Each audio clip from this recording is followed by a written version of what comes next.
music, literature, drama, the whole culture, particularly the religion of all the people of Asia, can be traced directly to the Africans of Asia. India, Japan, China, just to name a few. Even Afro-American history can be traced directly to the Africans of Asia. I know it sounds strange to you, but the world owes a debt to the Africans of Asia. In the following presentation, you'll find out exactly why. Just give me a few seconds. Your ancestors never intended to let you down. In this book, called The Gods of Northern Buddhism, we find a name, the Asian name of the supreme deity of the universe. His name is Sambo. They say when nothing else was, Sambo was the name of the God of the universe to the people of Asia. And there are many places that carry this name. This is a depiction of Sambo. This is not an African statue. This is from Asia. And many places in Asia are called Sambo Judasia, the land of the descendants of Sambo. Various spellings of the word and the name Sambo can be found throughout Asia. Negas, the divine people of Buddhism. This is a 2nd century depiction of Gautama the Buddha being given his first bath by the divine people of Buddhism called Negas, a tribe in Asia called Negas, the divine people of all the people of Asia, symbolized throughout Asia by the serpent or the dragon. That is their symbol. The Nega means serpent or dragon, the snake, found at the entrance of every temple. The Nega on the roads, on the hills, in the caves, the symbol of the Asiatic black man, the tribe called the Negas, the divine people. There are cities also throughout Asia that carries this particular name, Nega. It can be seen at all ceremonies dealing with worship of God. From the Nile Valley to the Indus Valley, on tombstones, a symbol of immortality because of the serpent's ability to change his skin is a sign of never dying, and is used throughout the planet Earth, North, South America, Egypt, Asia, Africa, throughout the world. It's the symbol of life after death, the Nega, the serpent. In all ancient cultures, in all ancient religions, the serpent is the symbol, the Nega, the symbol of divinity, of God. The original inhabitants of Southeast Asia was called the Mons, an African tribe. In order to confirm what these people look like, you have to go to the archaeological finds from Davarati, a French archaeological research finding confirming the original inhabitants. There's no depictions preceding these of the original inhabitants of Southeast Asia, the people, the descendants of Sambo, the Asiatic black man. The 7 serpents, or 7 rays, or the Negas surrounding his head, represent the cosmic forces that afford him protection. He is a divine representation of cosmic forces, and those 7 serpents represent his divine mission. He does not come of his own. He's a manifestation of the cosmos. The serpents, or the Nega, represent cosmic forces which is at his command, which represent him as a divinity. He is the manifestation of the universe. That is the symbol of those serpents you see surrounding his head.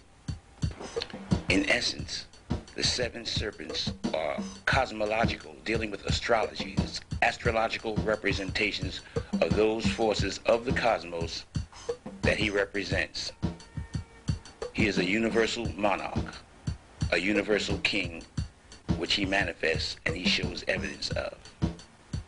The black man of Asia, the original inhabitants of Asia. He is a human being of flesh and blood. He comes as a teacher, as a manifestation of God. His teachings are called the Dhamma. He is called the Buddha, the intelligent one, the one who has achieved intelligence, or the genie, the conqueror. He comes to explain the laws of the universe. He comes to confirm that there is, in fact, life after death.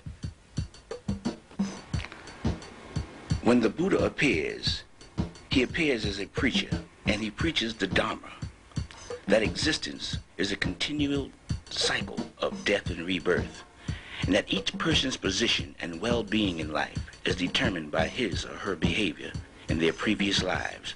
For example, good deeds may lead to rebirth as a wise and wealthy person or as a being in heaven, and a person's evil deed could lead to rebirth as a poor and sickly person, or even rebirth in hell.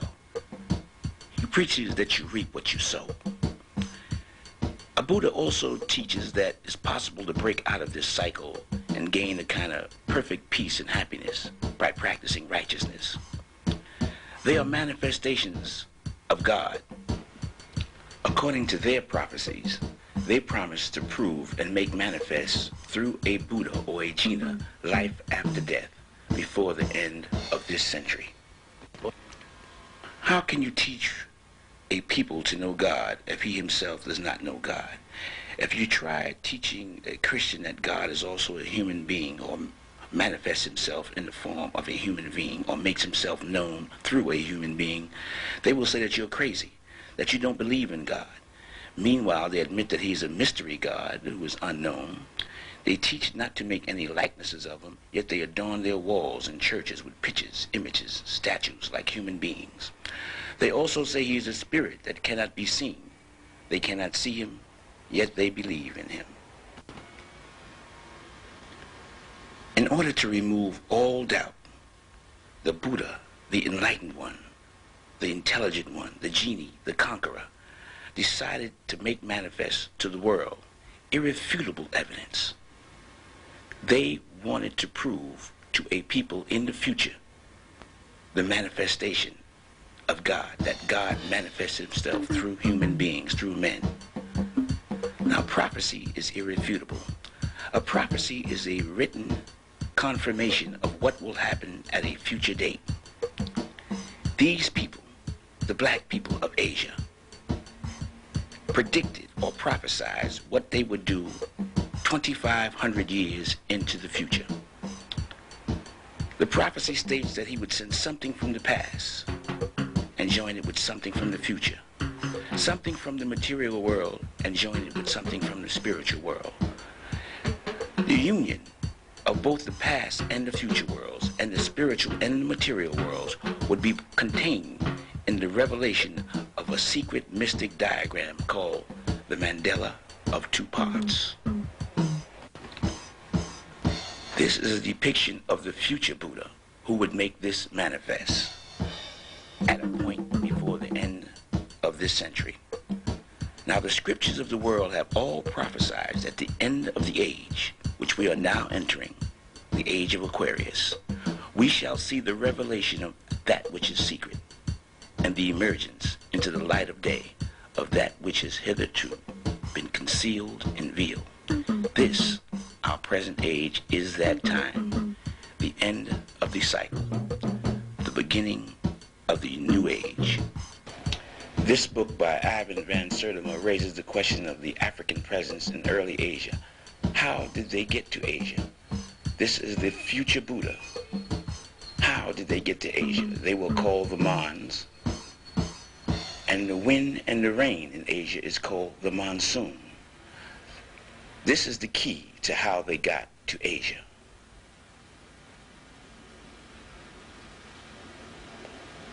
The monsoon wind in April blows from the southwest, and in October it blows from the northeast.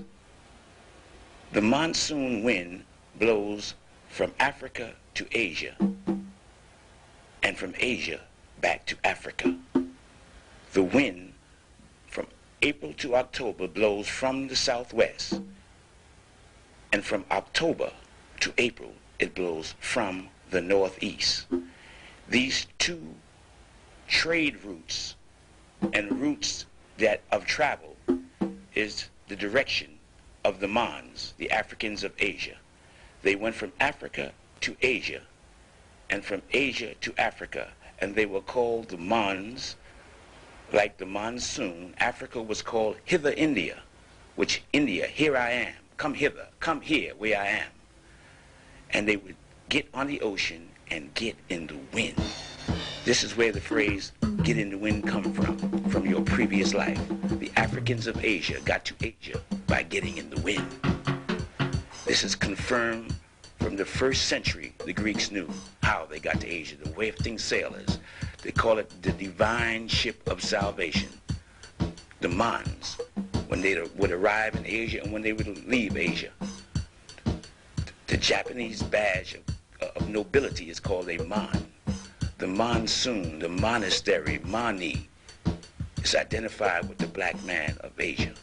And the largest statues on the planet Earth located in Asia are depictions of the Buddha, the black man, the Jinnah. His hair confirms who he is. This is the largest statue in China and the largest statue on Earth depicting the black man. The oldest and largest manifestations of God, like this image of the Buddha in Thailand and Southeast Asia, are representations of the black Africans of Asia. There are no other statues or monuments of antiquity that precede them. They manifest themselves on Earth and prove life after death. This from Ceylon or Sri Lanka, showing the Buddha, thousands of years old. They are the largest statues on Earth, representing the black people of Asia, or the black man of Asia, the one who comes back from the dead to prove immortality. They do it all the time in all the countries, and they prophesied that they would do it before the end of this century. This is the largest statue in Sri Lanka, the largest statue in China, the largest statue in India, the largest monolithic statue on Earth, the genie, the one who comes back from the dead, carved in solid rock 70 feet high. The largest monolithic statue on Earth is the black man, and it is not in Africa, but it is in Asia. The Asiatic black man, the manifestation of God who comes back to preach and explain the doctrine of immortality, how to escape the fires of hell. That is his sole purpose. To attack him is to attack the cosmic forces of God. He sits in Western style because he will be born in the West. The people who he will be born among are called the Negas. This is the future Buddha, the one who is to come.